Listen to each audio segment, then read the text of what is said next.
Now at 9, family, friends, and fellow officers honoring a fallen hero. Weymouth police officer Michael Chesna killed in the line of duty. And the community also mourning the loss of a woman caught in the chaos, killed when stray bullets tore through her home. We have live Team 7 coverage. And breaking news this morning, the historic meeting taking place between President Donald Trump and Russian President Vladimir Putin. What President Trump had to say before their high-stakes summit sit-down. And police investigating a rollover crash in Woburn. What they say happened just before and why the driver could face charges.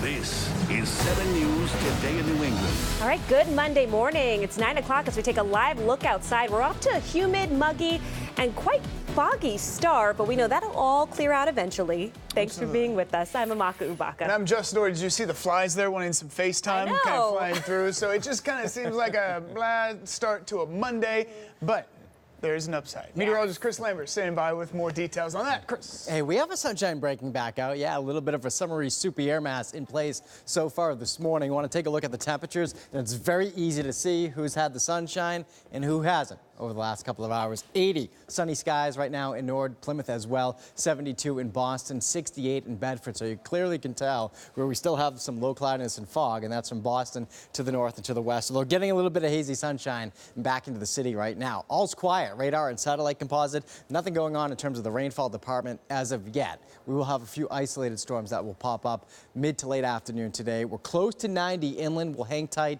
near 80 degrees along the coastline, so refreshing ocean breezes kicking on in. Highest rain chance over the next several days will be tomorrow afternoon, especially late in the day through the evening hours. Perhaps some localized downpours creating localized street flooding issues with that cold front that's going to sweep on through and clear us out of the humidity as we do really lower the rain chance Wednesday afternoon into Thursday as well. More on that 7-day forecast ahead. Now to the tragedy in Weymouth, a police officer killed in the line of duty. The community remembering the fallen hero when calls for an erratic driver takes a dangerous turn. And outside the police station this morning, growing tributes in that officer's honor. Family, friends, and his fellow officers trying to cope with this devastating loss. An innocent bystander also killed in the violence, and police say she was sitting in her sunroom when she was shot. And the suspect expected to be arraigned on murder charges today. We have live Team 7 coverage, starting with 7's John Coco. He's live at the Weymouth Police Department with more. John? Amaka, here in Weymouth, police and many others are coping with tragedy. If you take a look behind me here, you can see this memorial that's only continuing to grow. And then above the entrance of the police department, you can see that there is some black bunting. As police officers rush into action, terrifying moments for people living near Burton Terrace in Weymouth around 7:30 Sunday morning with the sudden sound of gunfire. It's just sad. It's gotta stop. Prosecutors say it all began when 20-year-old Emmanuel Lopes, seen here in a mugshot from a previous Weymouth arrest, crashed his car near South Shore Hospital, then took off running. A short time later, Officer Michael Chesna confronts Lopes after seeing him trying to break into a house. That's when prosecutors say Lopes attacked the 6-year veteran of the department, hitting him in the head with a stone, the officer ending up on the ground. Lopes then retrieved Officer Chesna's firearm and discharged it several times in his head and chest. Lopes was then shot in the leg by other officers, but managed to fire several more rounds, hitting a nearby home, killing the woman inside. It is believed that Mr. Lopes discharged Officer Chesna's firearm an additional 3 times, striking a local resident in her home. These wounds were fatal to her. Officer Chesna was taken to South Shore Hospital where he was pronounced dead. His heartbroken boss says being a Weymouth police officer was a lifelong dream for the 42-year-old husband and father of 2. Officer Chesna's been an Army veteran. In fact, I was speaking with his mom this morning, and she told me that he joined the military to help open the doors for him to get on this job. Officer Chesna's cruiser was towed back to the department. Among the visitors offering condolences Sunday, Patriots owner Robert Kraft, who says he felt compelled to be here. Well, I mean, this is something like this. These are what makes the country great, and just terrible. And again, people continue to come by this memorial. On Sunday, there was a solemn scene along the expressway as Officer Chestnut's body was escorted to the state medical examiner's office in Boston. Coming up, we'll have much more on that. We're live in Weymouth. John Coco, 7 News, Today New England. Our Team 7 coverage continues now with Nicole Oliverio. She has more on the innocent bystander killed inside of her own home. Nicole? This deadly shooting all began with a car accident right here at the intersection right by South Shore Hospital. That's when the suspect got out of the car and ran about a block into that residential neighborhood. And during that exchange of gunfire with police, according to investigators, he shot into a home, killing the woman inside. Bullet holes pierced through the sunroom of a Weymouth home. The signs of a shootout after an officer was shot and killed. But the bullets fired by the suspect also killed the woman who was living inside that home. Neighbors say that sunroom was her favorite place to be on a Sunday morning, a room designed to let in light and joy. She put that sunroof special on so she could sit out there and enjoy it.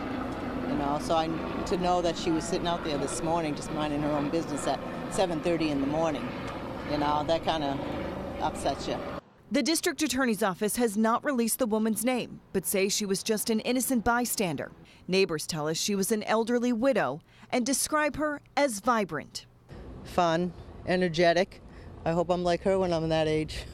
You know, very nice. She'd do anything, just a hot ticket. Yeah, very nice. Investigators found the woman as they were processing the crime scene. In an instant, officers sprinted to the bullet-filled home. Police grabbed their medical kits, but it was already too late. Neighbors who heard the gunshots say they also saw officers grieving in the streets. There was 2 women cop, and oh my God, my heart fell for them. You know, and I was like, can I come in my house with something? They were just so distraught. The suspect remains at South Shore Hospital. This morning, he was injured in that gun shoot. However, it's still unclear whether or not he's going to face a judge from his hospital bed or inside of a courtroom, but that's when we're hoping to learn more details about this woman. That's latest live in Weymouth. Nicole Oliverio, 7 News, Today in New England. Be sure to stay with 7 News for continuing coverage of the death of Officer Chestnut. We'll have updates on the investigation throughout the day right here on 7 News. And breaking news from overseas. We have a lot of good things to talk about and things to talk about. We have discussions on everything from trade to military to missiles to nuclear to China. Now, President Trump speaking with reporters before his sit-down with Russian President Vladimir Putin, a private sit-down. But one thing the president did not say, they'll be discussing Russian interference in the 2016 election. Now, previously, President Trump has said that he would certainly ask that question, but did not mention it this morning. Now, the sit-down comes between the two leaders. It's getting started after that exchange right now. And 7's Matt Rascone has been following this all morning long. He joins us now with the very latest. Matt? Yeah, guys, we are now about an hour and a half into the summit, which is about how long that their one-on-one meeting was supposed to last, potentially covering everything from North Korea to Syria to interference in the election. All eyes on Helsinki, Finland today as President Trump and Russian President Vladimir Putin meet at the presidential palace. We all have a lot of questions, and hopefully we'll come up with answers. The controversial sit-down comes just days after the Justice Department indicted a dozen top Russian military intelligence officers for conspiring to interfere in the 2016 election. We have not been getting along very well for the last number of years. I've been here not too long, but it's getting close to 2 years. But I think we will end up having an extraordinary relationship. I hope so. I've been saying, and I'm sure you've heard over the years, and as I campaigned, that getting along with Russia is a good thing, not a bad thing. Just by meeting with Vladimir Putin, President Trump is potentially advancing Putin's goals of ending some of his isolation after his illegal annexation of Crimea.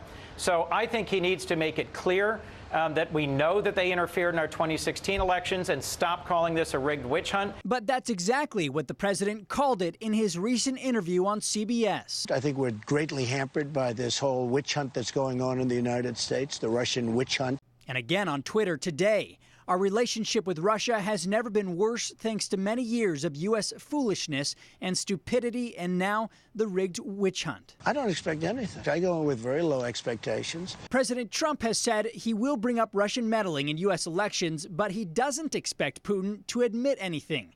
Critics worry Putin could take advantage of President Trump in the planned one-on-one meeting before staffers are allowed in. But others call it an essential step to try to lay the groundwork for future agreements. I think it's very important that the president have a direct one-on-one conversation with President Putin. That's how this is going to start off.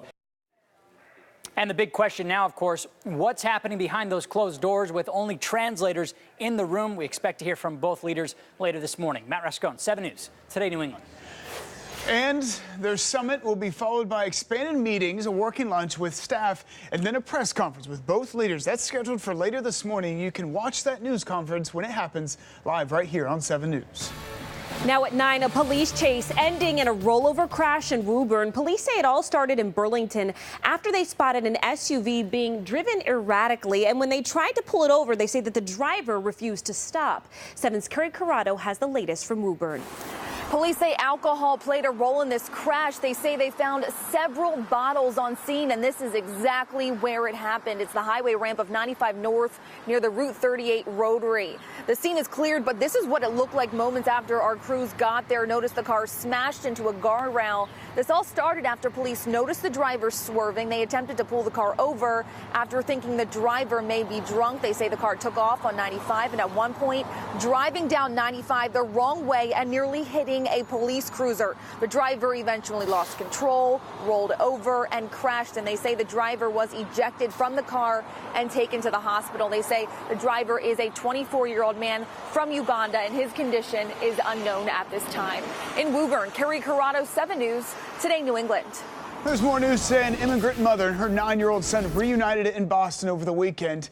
They will be sharing their story this morning. The pair from Brazil were separated for 45 days.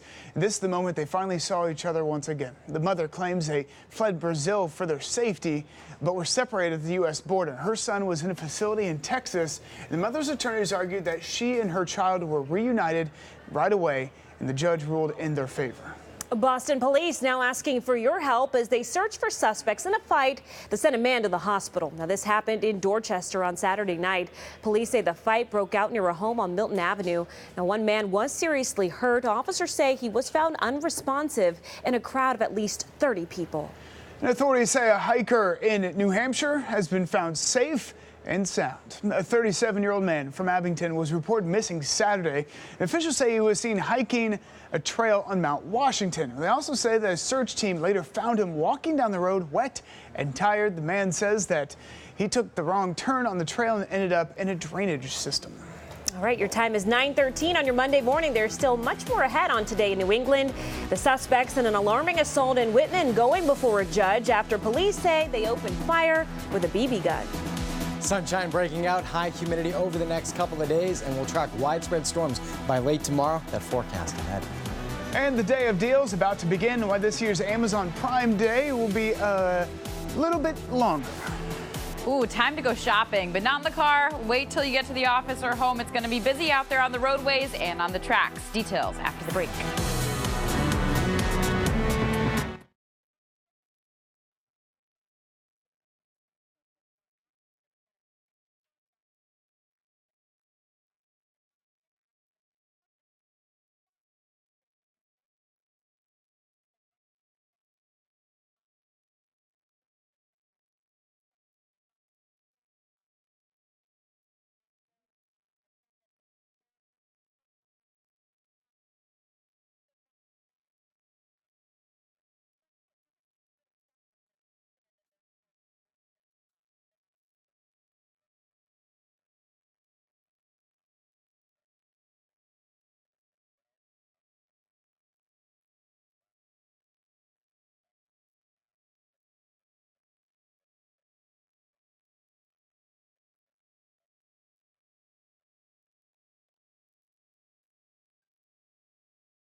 watch as rescuers work to free a whale caught in shark nets. This is in eastern Australia. You can see just how big that whale is, at least twice the size of the boat. I thought it looks challenging. Rescuers from the fisheries and SeaWorld said it didn't take too long to make the save. Wow. Well, back here in New England, we've got our whale watching of our own, especially with the summer months here. Not a bad time to do it. Yeah, that's a good idea. I was trying to think of how I can enjoy the afternoon. Chris, I think I'm going to do that. We got to sign you up, right? We just got to burn off that fog in Boston Harbor, which we are doing as we speak. And you'll be able to get out there and enjoy the waters for a while here today. 72 in Boston right now. North wind at 5 miles an hour. Dew point at 67. Did have a lot of humidity in place overnight last night. And with very little wind, it was easy for fog to form. We certainly saw that along and north of the Mass Pike. And you can clearly see where we've had the most sunshine this morning so far. 80 degrees with that sun from New Bedford to Norwood to Plymouth right now. Still in the upper 60s and low 70s where we have the fog just beginning to crack and burn off here. As we continue over the next hour or so, you'll really notice the sunshine breaking on out now that the sun angle's higher in the sky. What we've also seen break out is the dew points to the high side here, running in the lower 70s south of Boston. That's that real humid feel to the air. That humid air mass is going to be in place over the next couple of days. Visibility good south of Boston, Norwood right now, 10 miles, as well as Plymouth, mile and a half out at Logan Airport, and next to nothing in the Worcester Hills, the higher terrain out there, still struggling with the fog. But we're going to burn this off quickly within the next hour or so across many communities. And then after that, we get a lot of sunshine for a while. You'll notice the cumulus clouds building on up later on today, early afternoon, and every once in a while, there'll be an isolated shower or thunderstorm that pops up this afternoon on the radar. Huge surge in humidity up the East Coast. We continue to remain on the muggy side, not only today, but again tomorrow. And again, once in a while later on today, we do have that risk of an isolated shower or thunderstorm. Upper 80s to near 90 inland. You can see how it's going to be a shade cooler along the coastline, only running into the upper 70s to low 80s there. And then overnight tonight, remaining mild and muggy. You know, this is not a night that you let the fresh air inside the house and let the AC take a break. Now it's going to be working overtime all night long, with lows only running into the low to mid 70s. And then tomorrow we're right back up near 90 degrees, including the city of Boston, thanks to southwesterly wind. And we're going to close out the heat and humidity with showers and storms that will be numerous tomorrow, late afternoon into the evening hours, and a few of those storms likely containing gusty wind and locally torrential rain. So we'll watch the potential of some localized street flooding for late tomorrow afternoon and tomorrow evening, right around the evening commute. Behind that front, you lower the humidity big time, much more comfortable feel to the air Wednesday, Thursday into Friday. Over the weekend, we start solid. Temperatures running in the 80s on Saturday, and we do start off the weekend with low humidity. We'll finish it off with more mugginess on Sunday and the risk of a few showers by the afternoon. Guys? All right, Chris, thanks. Time now, Fast Track Traffic. Here's Lana Pinto with more. Justin, good morning. Good morning, everybody. I do want to start with some pretty big problems out on the tracks. First off, if you take the Worcester line, expect delays to all of the trains. They had some earlier problems, so every train is delayed. The Providence train 812, 1 hour behind. Stoughton train 906, 40 minutes late. If you're taking the T, though, every train's on time. And if you're driving out there, it is going to be slow and steady into Boston. This is what 93 looks like in the Somerville area. Stop and go pretty much all the way from 128 into the city. A lot of red on the maps, especially on the Pike, on the Expressway. And we had an earlier problem in the West Wareham area, and there's still a delay leading up to that crash on 495 southbound. That happened right around the exit to Route 58. It was a very serious rollover, so just be cautious if you're traveling in that area this morning. Your drive time at the moment on the Expressway, about 32. 33 on the Pike, and about 30 on 93. All right, all you shoppers, listen up. It's Black Friday in July. Amazon Prime Day begins in just a few hours. The savings event begins at 3 p.m. Eastern Time and lasts for 36 hours. The company is promising to deliver 1 million deals. Some popular Amazon products that are expected to have some pretty good deals are the Echo, Fire tablets, and Kindle, which will be the lowest price it's been since Black Friday, which is about $80. Definitely have to get one of those.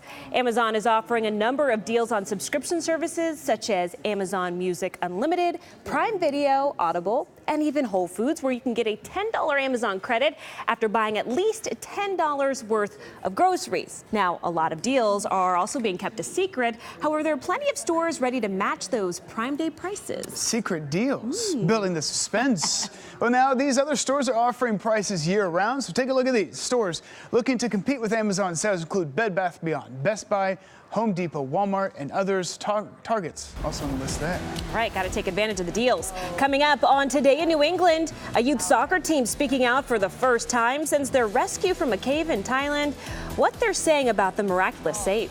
And officials at a New Orleans zoo trying to figure out what went wrong after a wild animal got loose. And this is a live look at the presidential palace in Helsinki, Finland. We're waiting for President Trump and President Vladimir Putin to emerge from their one-on-one meeting. We'll have live updates throughout the morning. Stay with us.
A New Orleans attraction is now under investigation after a zoo tragedy left 8 animals dead. Officials searching for answers, trying to figure out how a 3-year-old jaguar escaped its enclosure on Saturday morning. Zoo staff sedated and secured the jaguar within an hour. Now, no humans were injured, but 5 alpacas, an emu, and 2 fox were killed. We all was scared. We was like, wait, did anybody get hurt? My friend in the back, she was excited. We're wondering, how did it get loose?